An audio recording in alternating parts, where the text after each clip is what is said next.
Welcome to StantonMD. I'm board certified emergency physician Dr. Ryan Stanton, and we're here today on a steamy fall day at the Lexington Fire Department Training Center. We're going to learn all about what goes into keeping these gentlemen safe. We begin our show today with child safety and what the Lexington Fire Department is doing to help protect our youngest family members. One of the most important things we can do for young children is making sure they are properly restrained in the car seat. Trauma is the #1 cause of death for children, and 1 in 4 of those deaths is associated with a car accident. Over 600 deaths per year. Even though we've had those numbers drop down over the last couple of decades, the numbers are still there.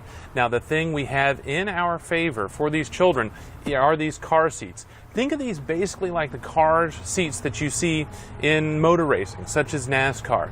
These things help to protect them, surround them, keep them in place. The issue with trauma is movement. The shear forces associated with our deceleration and the tissue deceleration with relation to the car being stopped or moved. What we want to do is basically make this child one with the car, making sure that all the energy is absorbed by the car and the car seat, not by the child and their tissues. So the key being, 1, get professional help, especially with that first child. Second, you want to make sure that you read all of the directions. There's plenty of warnings all over this seat, and they will help guide you to make sure that you do the right things for your children.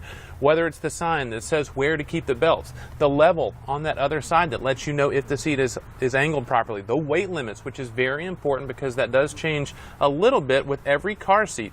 Making sure that you realize you need to make sure you have the right seat at the right angle in the right position based on your child's size, weight, and age. Now, the most important thing we need to remember, and this is something that's relatively new, that we want to leave children rearward facing as long as possible. Even if they're longer with their knees kind of tucked up because of the back of the seat, you want to leave them facing backwards. This is much safer. In fact, it would be safer for all of us to be riding backwards than it would forwards because of the absorption of the trauma on a larger body surface area. Unfortunately, the children are the ones that get the nicest and safest seats for traveling, and if we do it correctly, it significantly decreases that risk of death and serious injury. So make sure you take the proper steps to keep your child safe when traveling around in the car. Well, the hope is that as far as accidents and traumas, that we see, less injuries. I mean, that's our goal in this education program, is to be able to show people the proper way to install them, and also, give them hopefully an impactful statement to where they'll use it properly and reduce those injuries down the road. I mean, I've got 3 boys myself, under 8. They're all in car seats, so it hits home with me when I see a child that's not properly restrained. I want to stop that person right there and say, hey, let me fix this and show you how to do it properly, because it's just it's proven that in real world situations, riding the ambulance for 10 years like I did, I saw so many vehicle accidents to where the passengers of the vehicle were injured, had some significant traumatic injuries. But if a child was restrained properly in their seat, a lot of times they would not either have no injuries at all or very, very little, and they would be just fine coming out of a bad car accident. All right, so some of the first things we want to do when the owner comes in, we want to ask them for their owner's manual of their car. The reason we do that is because we're able to take a look at the car and the manufacturer's recommendations and actually see what the car will do as far as where the seat positions are, weight limits and things like that on the lower anchors and the upper tethers. Things that only the car seat manual will be able, or the actual seat manual in the car would be able to tell us.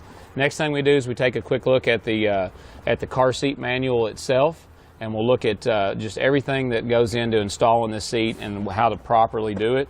And then finally, what we'll do is we'll take a look at it and make sure there's no recalls on the seat itself. If there's recalls on the seat, then we'll have to make recommendations to the owner of what they can do after that. But as you can see here, when I first took a look at this seat, you can see that there are several misuses here. And what we'll do is we'll describe it to her what exactly has happened, so they can have a better understanding when they go to install this seat again what exactly is wrong. This is an infant carrier with a base, and what we're taking a look at here is the base itself. And this base, first off, we've got too much movement. You never want more than 1 inch of movement on the belt path. And right now when I move this, you've got more than 1 inch of movement on the belt path. There's multiple ways to actually install this seat. Currently they've got it installed with the seat belt and also the lower anchors as well. When a child is small, I recommend to go ahead, if the lower anchors are available, it's best practice to use those lower anchors. And what we'll do is we'll unhook the seat belt itself, because you no longer need it. And now what you're going to do is you're going to use these lower anchors. I'm going to unhook it so you can see what I'm talking about. The seat itself, this car is designed, it's got lower anchors built into the seat itself, so you do not have to use the seat belt per se, as long as you're within the weight limit parameters. And like I said, in the owner's manuals, you can refer to the actual owner's manuals of the car and also the seat itself to get those recommendations. But being this is a new child, I know that we're good, so we're going to use the lower anchors. The first thing I want to do is locate. There's a button here that shows me the lower anchors, and I want to fix one of the lower anchors on this side to that side. Same thing on the opposite side.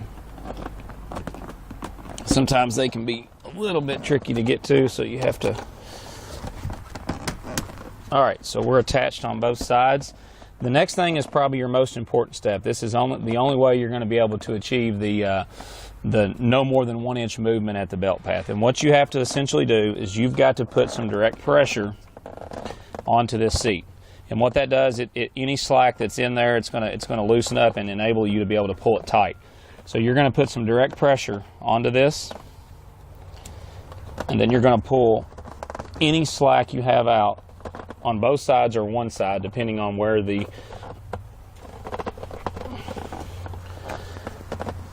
and sometimes you even have to get in there and maybe put your knee on it as well.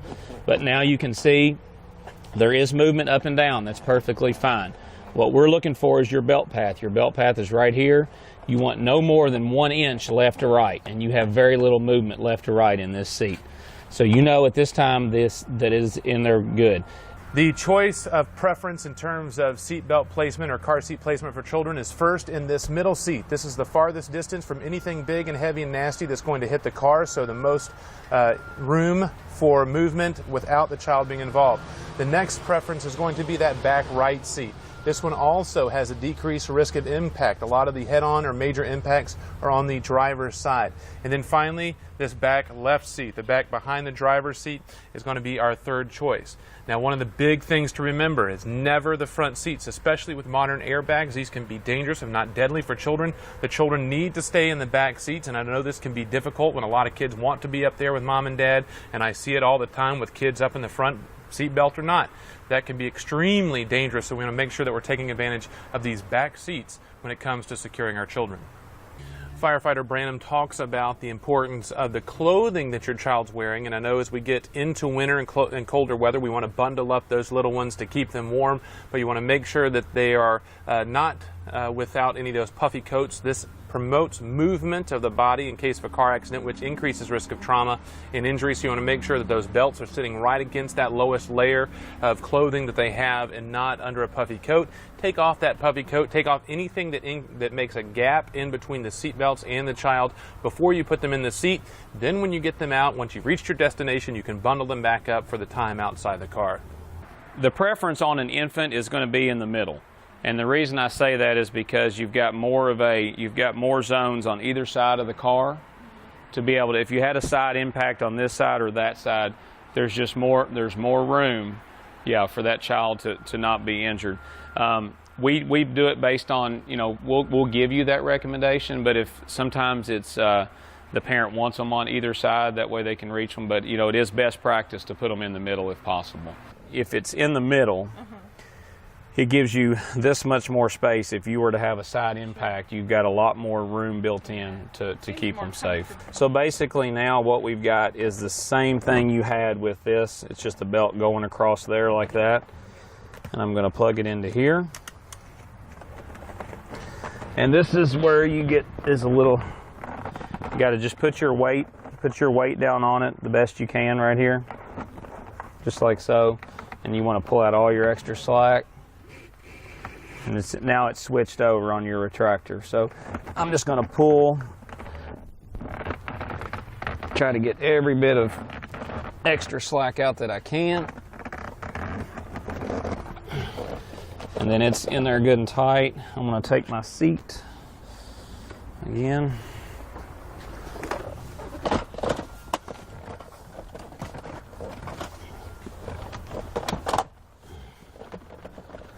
There, you're in there, and when you test it, you grab right here, and if you can't, you shouldn't be able to move any more than an inch, which that one's really not moving at all.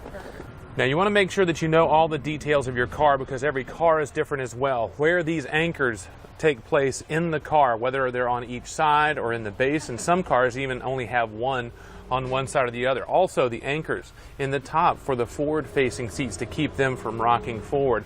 Make sure you know those details, and if all else fails, check out your local fire department to get those information and instruction on how to properly do it. Well, what we have today is this seat itself is called a belt positioning booster seat. The belt positioning booster seat, what it's designed to do is essentially when you have a child that's in a booster seat itself, the biggest thing is the position of the belt. If your child meets the weight requirements of a booster seat, and you're going to put them in a booster seat, the most important thing you can do is make sure the belt path is traveling across the stronger points of contact on the body. And that's what these seats are designed to do. They're not necessarily fixed to the car themselves like a car seat, like a rear-facing car seat or a convertible car seat would be. What it's designed to do is essentially make sure your belt path travels across the appropriate parts of a smaller child's body. So the biggest emphasis on using a booster seat is to go back to your owner's manual of your car seat and just make sure that they fit within the parameters of this seat itself, and make sure their head is not above the actual seat. This particular one, the head will actually, the top of the car seat where the head's going to be will actually raise up, and they'll be able to use it for longer. So the longer we can have them in a booster seat, once they're beyond the weight limits of the convertible or the seat that you had them in prior in the forward-facing position, we want them to stay in that. So the seat belt, even once they're weighted out of it, the seat belt, we want it traveling across the strongest parts of the body so they can absorb the impact and not be in an area which would cause more harm. So Firefighter Branham did a great job describing how this seat works. It actually works as a transition. As we move up, the child gets larger ways to take advantage of making sure the belts are the best possible at restraining the child, but also decreasing the risk of inadvertent injuries from these seat belts associated from the child being slightly too small for the traditional placement of these shoulder and lap harnesses. Now, for all of us, adults included, especially pregnant females, belt positioning is key. We want to make sure that the belts are going across the bony prominences of the body, so over the clavicles, on your left shoulder or right shoulder if you're in the passenger seat, and as low across the abdomen into the pelvis as possible, across the two bones there that you would traditionally call the hip bone or iliac crest. These bones help restrain the driver, because what we find with a lot of serious injuries from car seat belts is the soft tissues, especially with the abdomen trying to shear across as the car stops.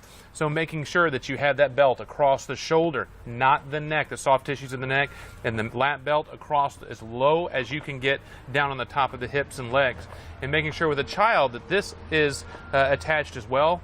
This is what helps the child. It keeps the belt low because it tends to ride up on children, and also prevents them from sliding out under in car accidents, because that's one thing we see as well with car seats, especially if they're reclined, is people will actually shear out or come out from under the car seat belt, resulting in significant trauma, especially to the extremities. So we want to make sure we do everything, and again, just like the other car seat, make sure you read the instructions, the weight limits, the height limits, and set this up just right. If you have any questions, check out your local fire department and they can help you out.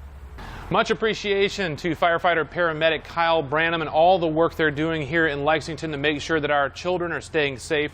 And we want to do everything we can to make sure that our children and young people are as safe as possible with what is the most dangerous thing that we do on a daily basis, and that's drive around in our cars and trucks. So we want to make sure that they're properly restrained. And if you have any questions about how to make sure that it's properly done or getting some education, check in with your local fire department. They can have folks that can educate you. My wife and I did it with our first child, and it was invaluable information that's helped keep our children safe as well. More StantonMD coming up. Stay with us. Do you own or work for a business that advances health and safety of the public or its employees? Then you may be interested in becoming a sponsor of StantonMD. There are various opportunities for sponsorship, from the show to the website, social media, print, or a combination. For more information on becoming part of StantonMD, contact Jen at info@StantonMD.com. That's info@StantonMD.com. Now, back to the show.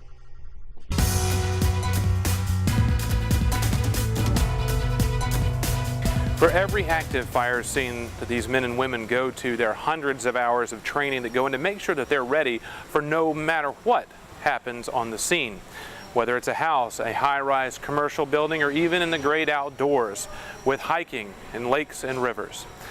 Men and women in fire departments around the region spend hundreds of hours training to make sure they're ready for when that call comes.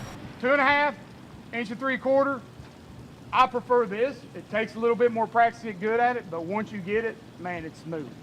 Our training is extremely important in anything that we do, and it's something that we do every single day, whether it's fire training as you see behind me here, or if it's EMS training, or just training in general, things that we do around the station. It's something we do every single day, and it's so we can perfect our craft, hone in our skills, just stay on top of everything, and the new things that are coming in that we receive, we've got to make sure that we stay on top of those.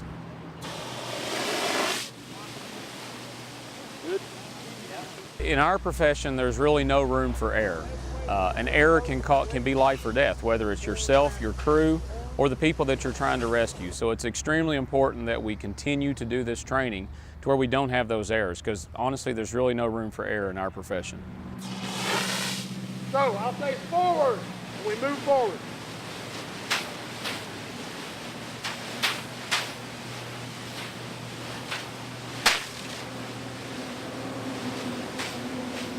Stop. So, let's say something happens. He slips and I fall. Where's the knob? Pick me up. More hose. Less hose. Good. Forward.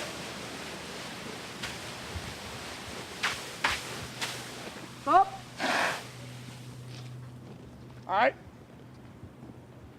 He's doing the work. All I was doing was steering. It's like the old way, right? You can never be prepared enough, because there's an old saying that we say, especially when you're on the ambulance, you never say that you've seen it all, because as soon as you say that, you're going to be on a run where it's something new. So that's why it's important for us, it's imperative of us that we train all the time. That way we're ready for any situation that possibly could come up, whether it's on the ambulance in an EMS run, or whether it's at a fire scene and we're saving a life or trying to save property. It's extremely important that we prepare for every situation.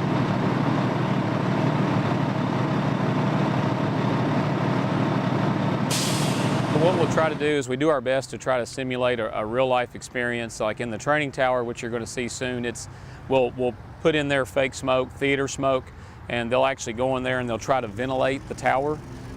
What that is there's a roof prop. You'll see they'll go up and they'll make cuts in the roof to help ventilate and let out the bad gas and the heat. But we try to create real life scenarios using the props that we have. That way when we get in those situations, once again, we've already trained for them. We know what's going on, and we try to do it safely and as quickly as possible.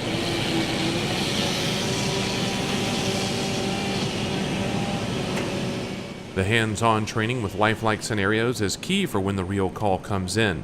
Firefighter Branham talks us through the features and how it can help when they respond to a fire, rescue, or medical call. As firefighters and paramedics, it's imperative that we get the most real experienced props, things that are the most similar to what we may see on a scene. We get those here so we can train on them for the real life situations.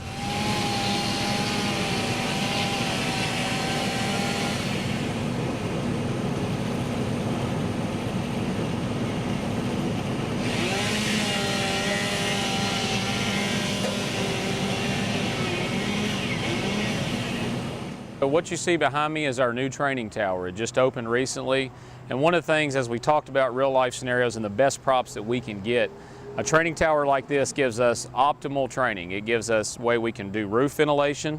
It's also going to give us chances with our rope rescue team where they can come in and actually rappel off the sides, do different rescue tactics like if they were doing rope rescue on a building. Also, we've got high-rise training. We're able to practice our high-rise training, which we have here in Lexington. We can hook to the standpipe system, flow water, do everything you would do in a high-rise situation. From where we're facing the tower now to the left-hand side is going to be where your roof prop is. It's going to be similar to a two-story dwelling, a residential dwelling, and it's set up like that so we can get on the roof and actually practice ventilating the roof. What you're going to have on the right-hand side, the taller portion, is going to be simulation of the actual high-rise itself. It's going to have the stairwell in there, and then once you get to the top, there's a flat surface where they can actually anchor in with their rescue ropes and actually go over and practice their rappelling as well. It is a regional training tower, so there are going to be other departments eventually come in and be able to use this tower to train on as well. It's something that mutual aid is something that we tend to maybe need one day, where we'll work with other departments, and it's important that they kind of know how we operate and we know how they operate as well. All right, so what you're going to see first is this is going to be roof ventilation. This is simple, like a single-story structure. Our ladder truck would get on, one of their first jobs is to get on the roof and ventilate the home. And why that's important is because all your bad gases and the heat are all up high. So if our ladder crew can get on there and ventilate that roof, it makes it easier on the crews that are inside, as well as if there's any victims inside, it also makes it easier on them for us to be able to get them out. The first thing they're going to do is they're going to actually put the ladder truck itself, they'll position it to where they can get access to the roof. Once they've gained access to the roof, they're going to start a chainsaw, and they'll take the chainsaw up, and they're actually going to make a cut in the roof. Then they'll pop that through, they'll take the part they cut off, they'll pop through the drywall and the ceiling, and that'll give way for the ventilation for all the bad gases and everything. Essentially like a chimney. All the bad gases can come up out of the house and make it better for the conditions inside. Next thing you're going to see is our rescue team, Rescue 1. They're going to be actually rappelling out of the top of the tower. It gives them the opportunity to practice their ropes and knots, pulley systems, things like that they would use in a rescue type situation if they had to rappel, say in a high-rise or a home or whatever they encounter. It's not just for buildings. It can also be used, they can anchor in and use it if it is a high-angle rescue. It gives them the opportunity to use their knots and their pulleys. Everything they use in a rope rescue situation, they can put it to use here on the tower. The next thing you're going to see is our high-rise operations. It gives us, again, the opportunity to practice if we had a fire in a high-rise situation, to where they're going to be able to use the standpipe system, take up extra hose, connect into that standpipe system, and be able to flow water on different levels of the high-rise. A high-rise is actually going to be anything above 7 stories from the ground, and it's going to give us the ability to be able to, we have several of those in Lexington in different locations, some downtown, some in the Beaumont area, and some also in the Hamburg area. So we've got multiple locations where we have those high-rises, and it's imperative that we train on these as well. Each floor is going to have a connection. So you've seen them in the stairwells and near the stairwells when you go in there. Each floor is going to have a standpipe area or a fire department connection. And a lot of people just walk by it and they don't understand what that is. What that is to us is a place where we're going to have water, where we know we have water on each floor. So if I'm on the 6th, 7th, 8th floor, I know I can connect into that standpipe system and get water essentially as if it was a fire hydrant. Coming up, we're going to spend some more time here with the Lexington Fire Department, seeing some of the training they're doing to stay ready and prepared for the next call.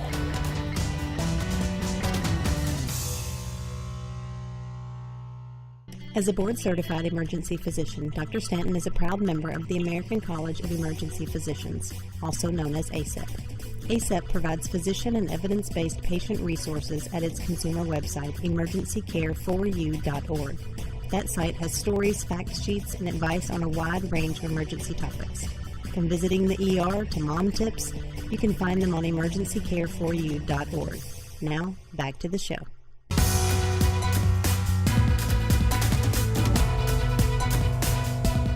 Welcome back. What we've talked about a lot today has been about training and preparation for the fire department, firefighters, paramedics, making sure that they're ready to go when that call comes in.